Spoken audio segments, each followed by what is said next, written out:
Welcome. This is Lauren, and I'm here with Kara today. Hey, Kara, how are you? Hi, Lauren. I'm good. Happy to be here with you. I'm so glad that we got it all worked out and we were able to do this tonight. Yes, me too.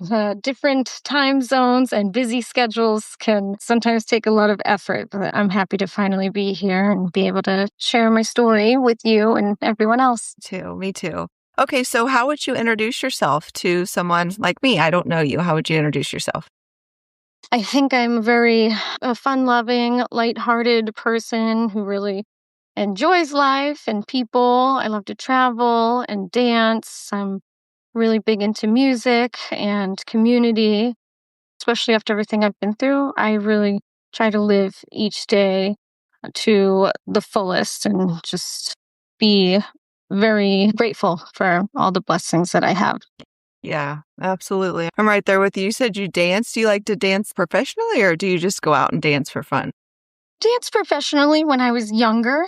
And as an adult, after years of addiction and being in a completely different place, I had made friends with some people that went out to big events and music festivals. And I really felt like I found myself again through dance and community. So it's medicine to me.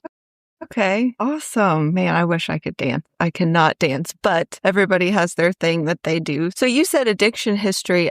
Can you give us a background if you feel comfortable sharing that? Yeah, absolutely.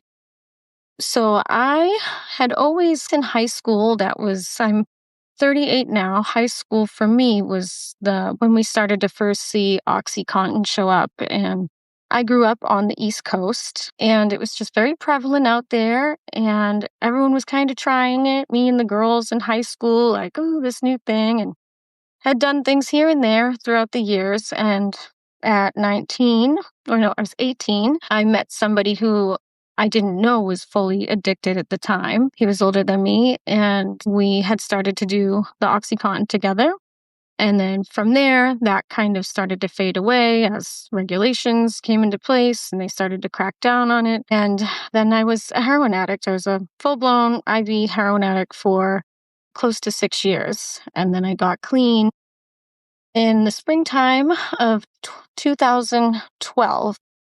Okay, so when you say you got clean, did you do through MAT or did you go to rehab or what was that story? I had wanted to get clean for quite some time, almost through the better half of the addiction. My family didn't know I was addicted, and I was living far away from home with this guy who had already been very addicted for a long time. So I had showed me the ropes of in and out of detox, and I was on the methadone clinic and tried that.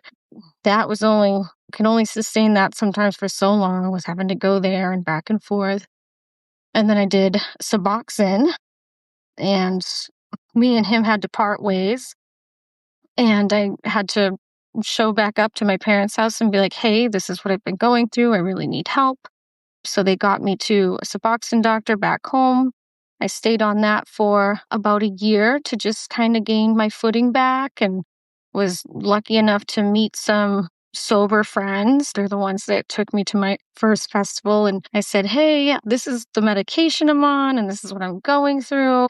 And they're like, we have no idea what you're going through, but we think you're great. We love you and support you. If you got to go somewhere to get better, you can call us and we'll be here for you. So I went to just a regular, I think I had just state insurance at the time, and went down to a program for 2 weeks and just did the taper. I think they did the little bit of methadone taper there. I was extremely sick. It was nightmarish. It was absolutely nightmarish. But I pulled through. I pulled through and was able to get out of there and didn't feel good for over a year, just trying all of the things. And yeah, so that was basically how I pulled through. I think I had maybe that summer completely off of everything. It felt so great to not be addicted to anything.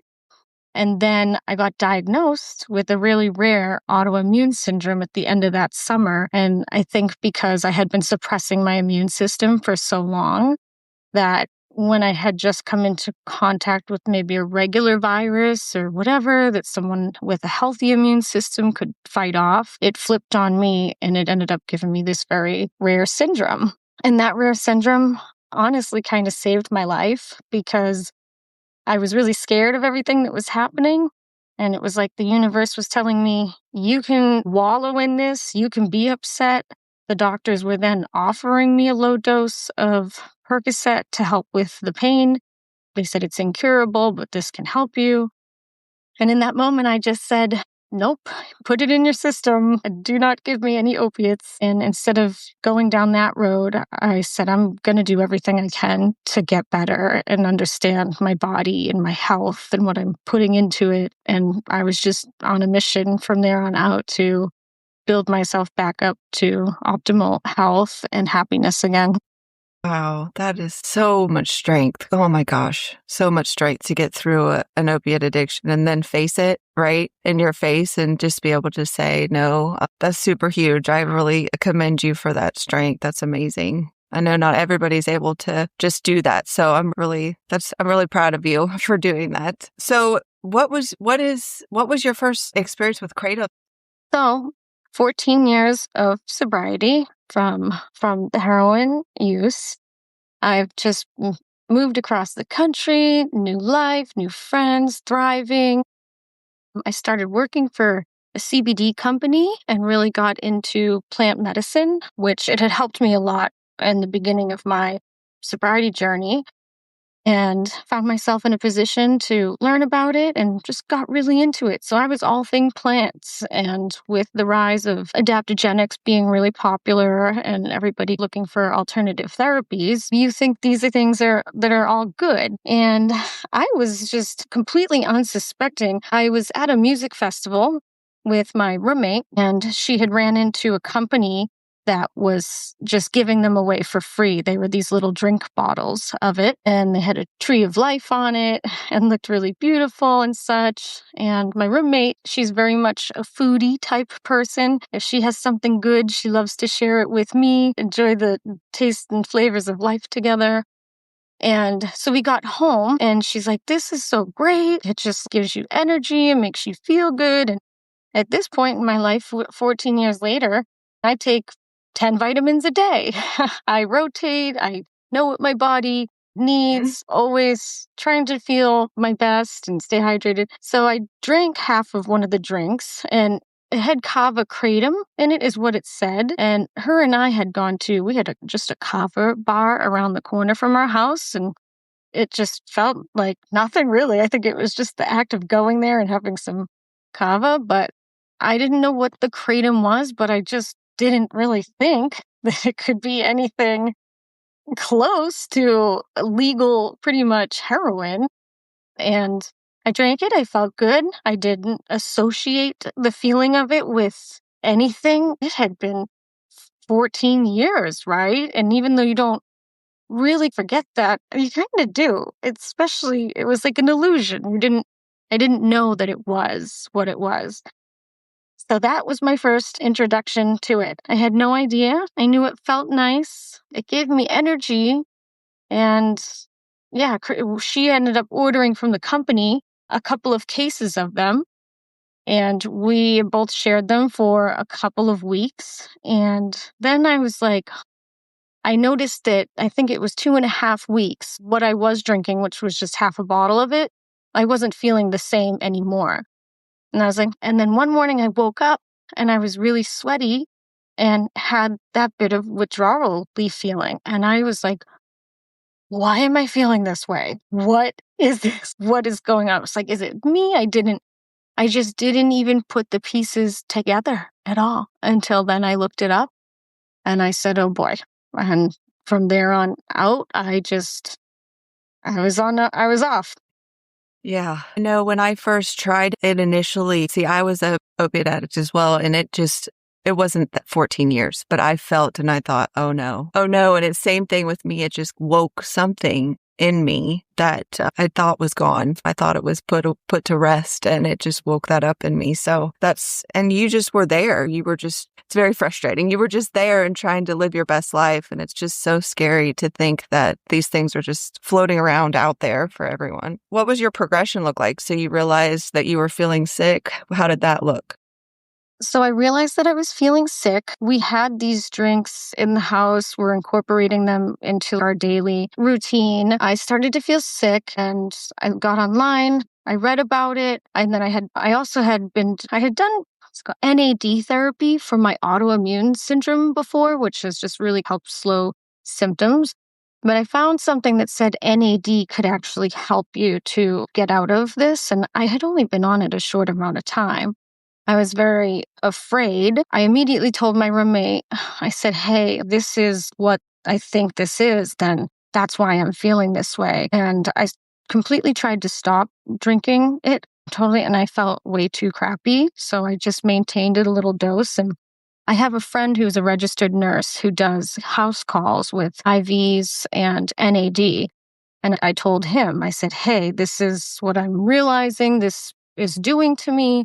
I don't want to be in this space. Do you think you can come and help me? And he's like, yes, absolutely. So I immediately was super afraid. He came over.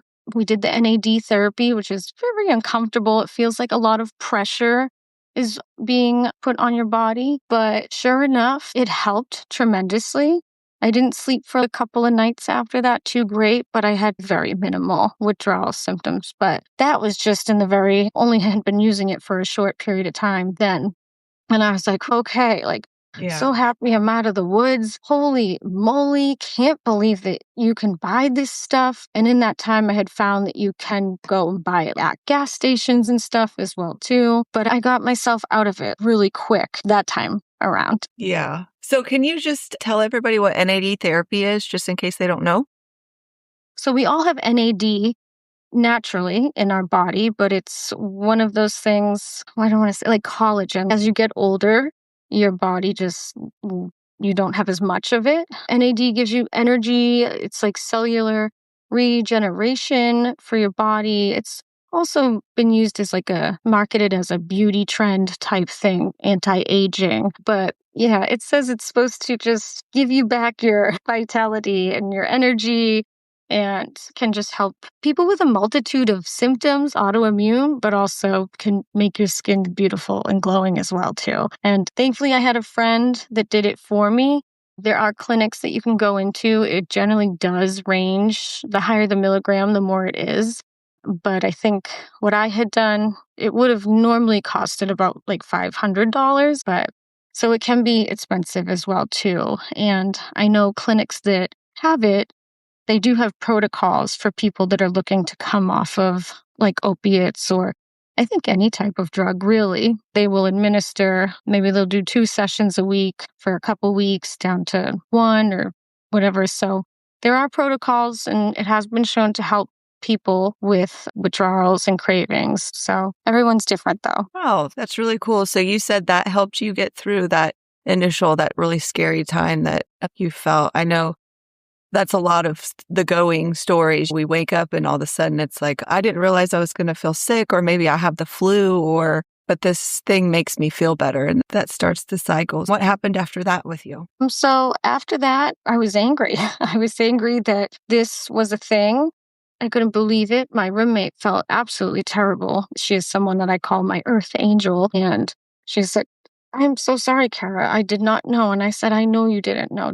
It's okay. I'm okay. I'm talking about it. I'm putting it out there. I'm calling in my support. And after that, I continued to spread the word. I wrote some letters to the state about this product. I had spoken with like a reporter who was just starting to bring some stuff to light about it. And I was just like, I want to talk about this and try to get the word out there. And through that, I met some people that was able to suggest the NAD to. And I was fine for a while. That was like the end of 2023. That happened in that short period of time, took care of it. I was okay for a while until it was this past winter. I went through a really devastating loss in my life. And this time I knowingly turned to Kratom, cope. And I thought, I'm just going to take just a little bit. I know now that if I take too much of it, but I can maybe just use it as a tool. I have 14 years of sobriety.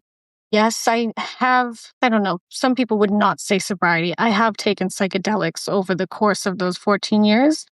My later years, very slowly, very intentionally in settings with people administering psychedelics with experience to help me, which I totally am an advocate for psychedelics in the right setting with the right people. But so I used that justification in my brain that I would be okay. And I didn't have a lot of people around me at the time, a devastating loss, some falling outs with people, and I'm a very emotional person, much an empath, and I used it to cope. And so I went into the gas station this time and bought it, and they had the 7-OH pills now for sale in higher milligrams. I didn't even know that the extract was different from, I almost thought it was just all the same thing. Now I know that there's the powder and there's the extract and all the different kinds, but that's what I started taking, and I was able to maintain doing that without developing any withdrawal symptoms for a little while. And then addiction did what it does, and it took over, and I found myself being way too good of friends with the people at the smoke shops and gas stations.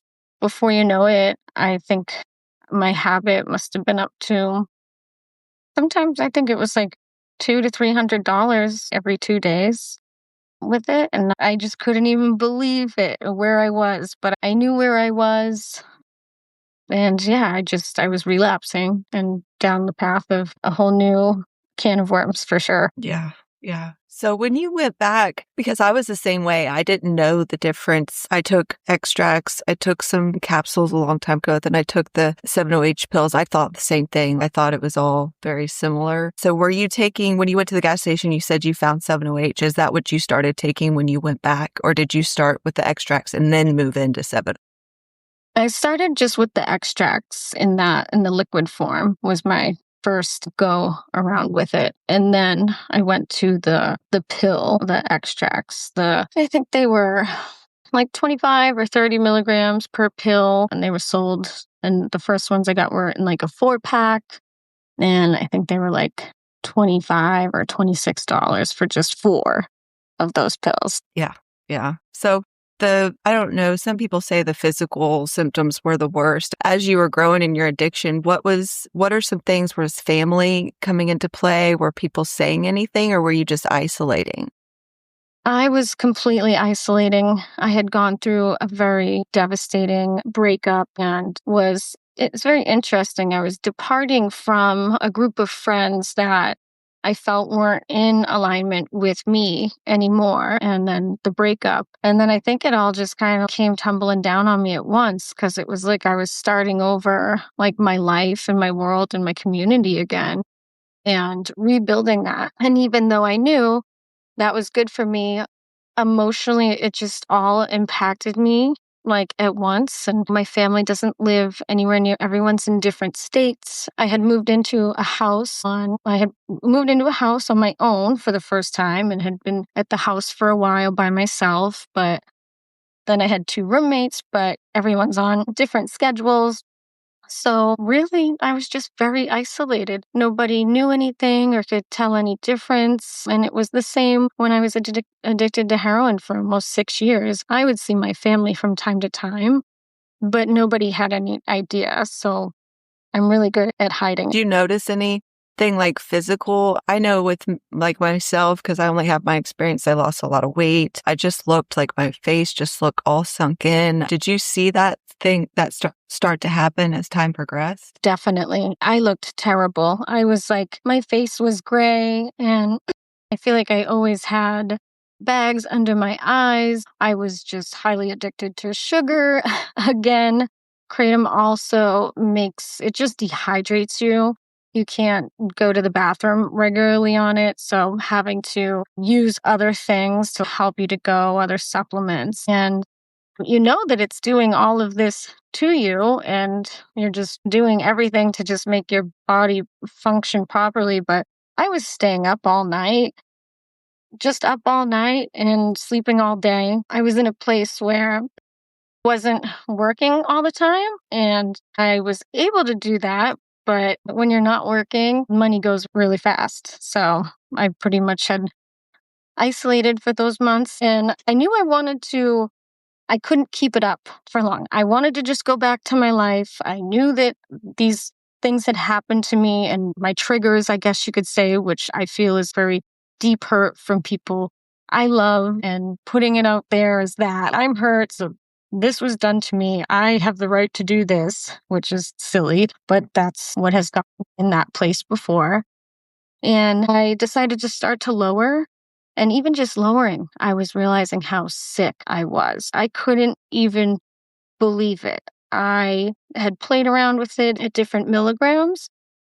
And I said to myself one day, I said, heroin was easier to get off of than this is. These feelings are like intensified times 1,000 to me. What in the world? Because I don't even think it had clicked in my brain yet. Because the first time I had used it, I was able to catch it really soon and made it out with very minimal things. And then it had been months at this point, and I was like, what did I get myself into? I am really sick right now. I don't think I can cold turkey this at home.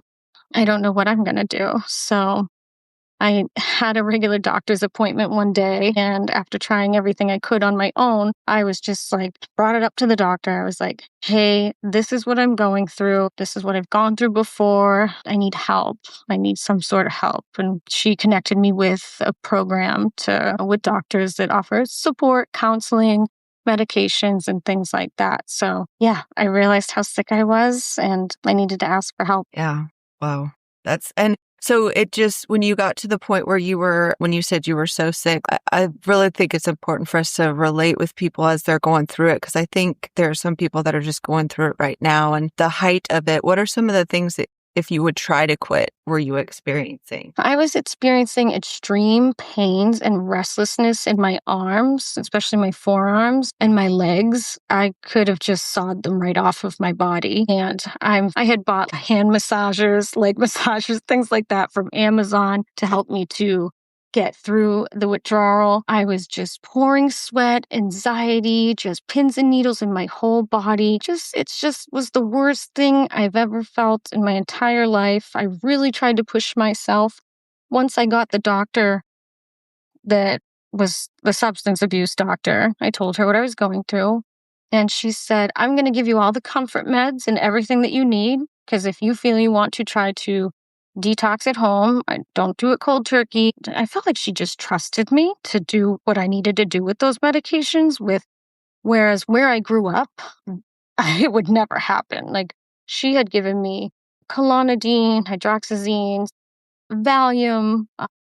She even got me approved for this newer medication called Lucmyra, which is like a Klonidine, but supposed to be stronger and better. And it's a $1,700 medication. My insurance covered it, thankfully, but it was hard to get. But when I was experiencing the withdrawals, everything was just so uncomfortable. It sounds bad to say this, but it was so bad that if I could have just ended it, like, I would have. There's no way I could have just kept going down that road. But the medication, it helped a little bit, the Lucmyra, but I just didn't feel safe to continue to try to detox myself at home with these medications, even though I had been through it many times before, a long time ago, understood the schedule, like what time you take things at. I had my blood pressure cuff. I was just ready to do it all, but I tried that 2 times and it didn't work for me.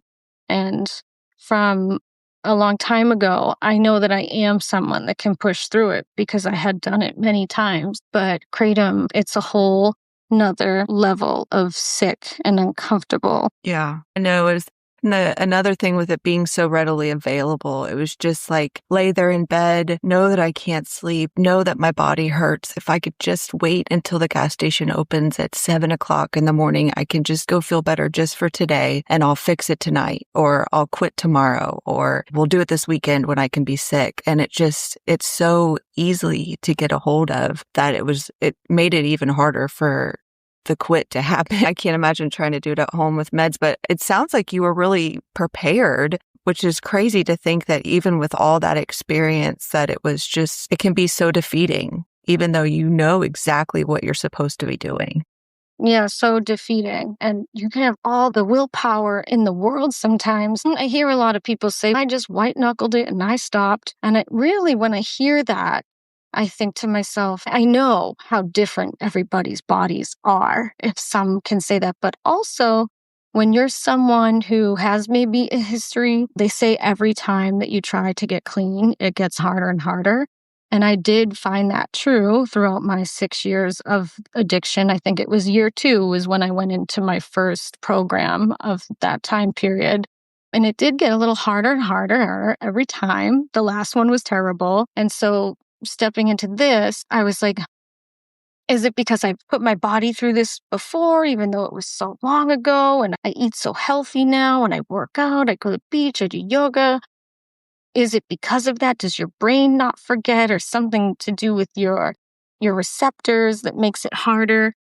But there was no way I was going to be able to white knuckle my way through this. So I started to do some research online and really dig because it's been many years since 2012. And I said, maybe there's got to be some type of new program out there or something to help, because there just has to be. And I found this clinic called ANR Clinic down in Florida. And they also have another one, I think it's in Michigan. And there's only like about 4 of them in the world. And it's advanced neuro-regulation.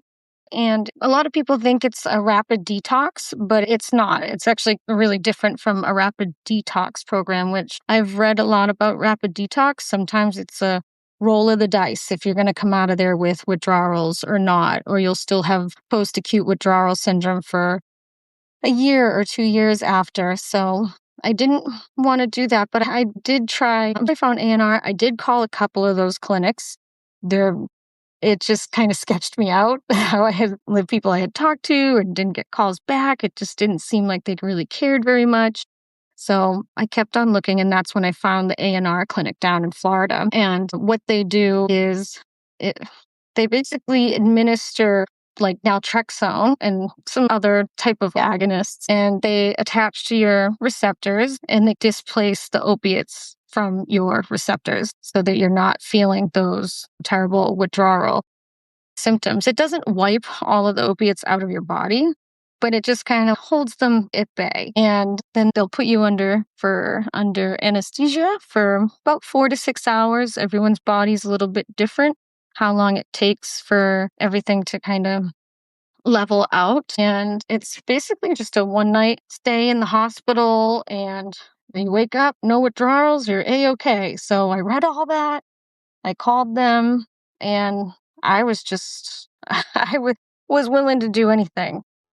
The big thing about this program is that the cost of it is, I think it's $21,500 for this type of procedure. Yeah, obvious. Most of the time, if we're using drugs like we are, like our credit is not great, we're spending all the money that we have, or we don't have family around always, depending on what you've put them through. And I was just like, I was so ashamed that I had this relapse. I just didn't feel like I could tell my family. I couldn't tell my family or anyone. And I was so ashamed and so embarrassed. And I felt we worked so hard after our addiction to just piece our lives back together, our image, even though it's like whatever. But at the same time, when you work really hard, you kind of just want to be on like a clean slate. Everything that you have learned from your addiction is beautiful. It makes you who you are, and you're proud of it. At some point, you become proud of it. And I just wasn't willing to have that stigmatism out there again or whatever. Maybe I'm just too prideful or something. I don't know. I had found this program and I was just praying basically to find a way to get there. Like if I could get a loan. They do payment plans. You can, I think, put some money down And then everyone's different based on what your credit is or what you put down or if you have a cosigner and stuff. So they do work with people to help them get in there, but it is pretty much a hefty thing, like upfront. But one day I was just sick and tired of being sick and tired. And I was at a good friend's house, and he is someone who's been very smart with his money and has a good job, and just someone that's always been a sense of support to me, someone to look up to, very ambitious. And I just broke down. I said, "This is what I'm going through." And I was not planning to ask for anything. I just was like, I need to tell someone because I'm going to combust if I don't. And I told my good friend what I had been up to. He knew about my past and what I had been up to, and I'd been so upset and everything I had tried. And I told him about the clinic, and I was like, this is what I'm like trying to do. And I had some other things I was going to try in my head. And he goes to me, he goes, I just got $20,000 back from a company in Abu Dhabi. He invested in a crypto company or something of some sort. $20,000. About over a year ago, he just lost $20,000. Turns out he got that money back. He had just gotten that money back. And he said, Kara, that's why that money came back around to me, because I'm going to give it to you. You're going to go down there. You're going to get yourself better because you're worth it, your life, your everything. He's like, I know you're good for it. I want you to go down there and get better. And it was just my angel, my saving grace. And I really spent a lot of time praying that somehow it would work out, because I was that sick. I was that sick trying to do it on my own, and even with the doctor's helps. And to be honest with you, if I went into a regular rehab facility, I know what they're going to do there. I know the amount of things. I'd been through it time and time again. There's things that it's not very much like custom treatment. Vary milligrams a little bit depending on people and size. But I would have just ran out the doors of a place like that. I know. So I don't know if that sounds like kind of whatever to some people, but I'm just not going to go there. But yeah, ANR Clinic. I know a lot of people don't know about it. I had to drive down to Tampa, Florida. You check in there, you get a hotel. Then you have to drive an hour inland to the middle of nowhere, little Florida, tiny, small, private hospital. I was like, what am I getting myself into? I'm in the middle of nowhere, and it was just a small wing of this hospital where they did these procedure type things. I think it's because it works, because it is so great. It could help so many people. They don't want to mainstream something like this. I got in there. I had a wonderful nurse take care of me, tell me how things were going to go. And yeah, I got in there and she gave me 2 Ativan. I went to sleep, and then I woke up and I felt really dizzy, but no withdrawals. Definitely could feel that I went through a major procedure, but I was okay. I was okay, and had a nurse to help me get back and forth to the bathroom and shower, and stayed in the hospital for not even a full day after that. And then my friend picked me up. We went back to one of our hotels that they recommend you stay at, and then you have a nurse come and someone from the company to check on you every day and do a full assessment and whatnot. And yeah, by the day 3, I was up. I was walking. We decided to go to a little petting zoo for the day. And I didn't feel 100% at all. I was very lethargic, very tired. Felt this is what a sloth must feel like. But I was okay. I was okay. I was okay. I had myself back. What ANR does is that it puts your receptors back into a place of pre-addiction. So you don't really get the depression or the sadness. It's like you feel balanced in your head, whereas in previous times I had felt really depressed and very hopeless. But you do have to do your due diligence with this type of procedure and you have to get your endorphins back up. So no matter how tired you are or or if you're not hungry, you have to work out. You have to force yourself to work out very lightly a couple times a day. You have to force yourself to eat sometimes, but as each day went on, it just got better and better. And I can't believe that this type of procedure is not more available to everybody and at an affordable price. But it's because for me, it worked. And I've talked to a lot of other people now that have gotten it done as well, too. They have such an amazing success rate with people. And yeah, so that was one thing I was really excited about to get on here and share, because I know there's a lot of people. Yeah, that's amazing. Yeah, there's a lot of people suffering. And I think that when we get that freedom to feel ourselves again after feeling like you felt like you weren't yourself for so long and you were just trying to find yourself again, to be able to get back in touch with who you are and where you went and try to put one foot in front of the other and get to that point that's great. I know you had said that it helped with the depression in the beginning. Did you feel anything after 30 days or 60 days when you went back home and back to life? Like, how did that feel?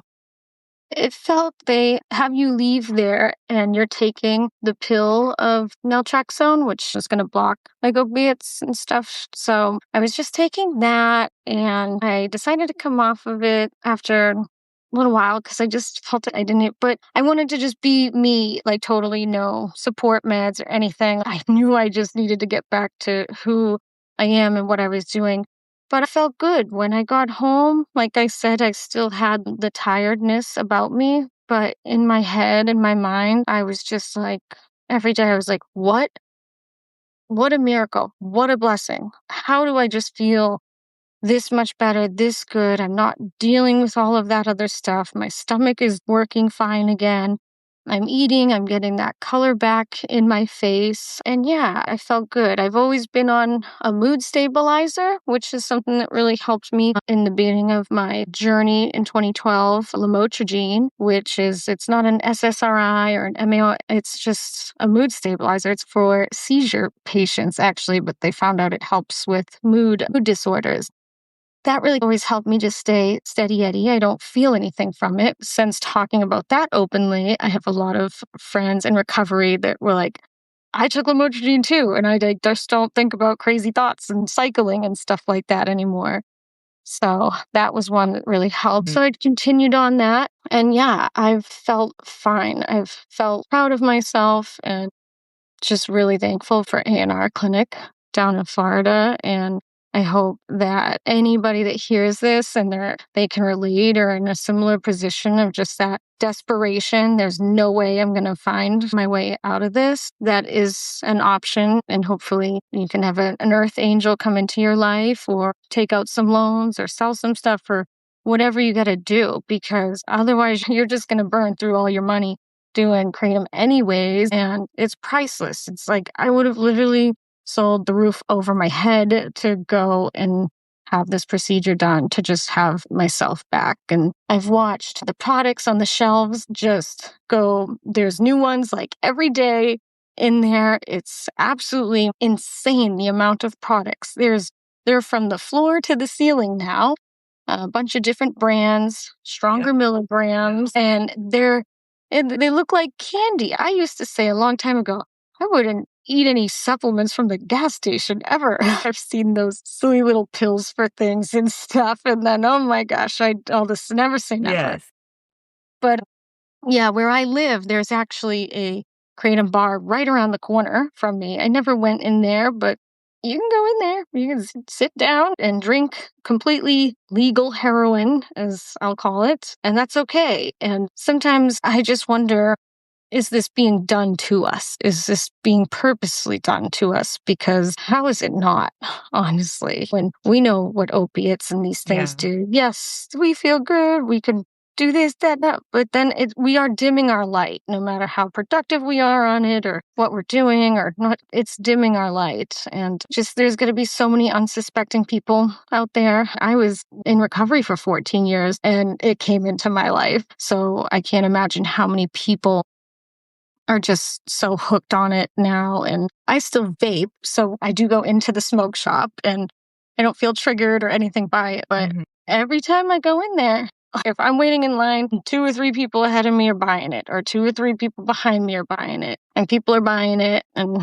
sometimes if I have the time and I'm not in a rush, I will talk about the ANR Clinic and let people know, as many people know as I can, as that being like an option. So yeah, that's just... Yeah. Yeah. I think that it's so important. It's so important for us to get that message out to people and to let them know, because it is so prevalent that people just are looking to feel better. That's just, I think when you say, are they doing this to us? I think people are just searching for something to feel better, and they're marketing that. And it's so scary. I have children and I think about that often with those kind of things. But that's why we do what we do and try to share that with people and share that with the world. And your story is it's just beautiful. And your friend that stepped out of heaven to give you that gift that's such a beautiful story to hear, because there are people that do really listen. And that's one thing that when you said that, I told someone. It's across the board with every story. We get so desperate and then we feel so embarrassed to tell anyone, and then we do. And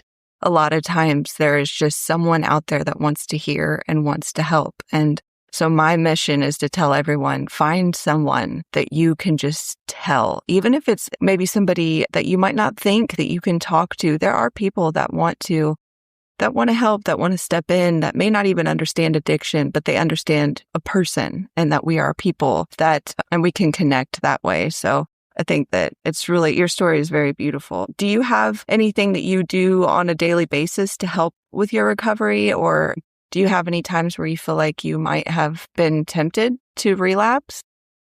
I honestly can say I have had no feelings towards being tempted to relapse, or like I said, I've gone into the vape shop to get a vape and I feel like nothing towards it other than just like, I'm so just happy that I made it out of this. But yeah, every day, I think it's just about mindfulness. And I'm lucky that I do have good people around me. And I had shared this with my sister, who's been really supportive as well, too. So now that I'm kind of like through it, I felt like I could more so come out and put in some little support pillars. But just mindfulness, meditation, breath work, really staying in your routine is very important, I think, after any type of addiction. When life is stressful. It just is. Things are always going to happen and we're going to get stressed out by them. And I think having a good routine in a way to hold like yourself accountable every day, even if it's small things, wake up, yoga, light your incense, put some music on, and journaling is really good too. Like the way that you're feeling, like that's something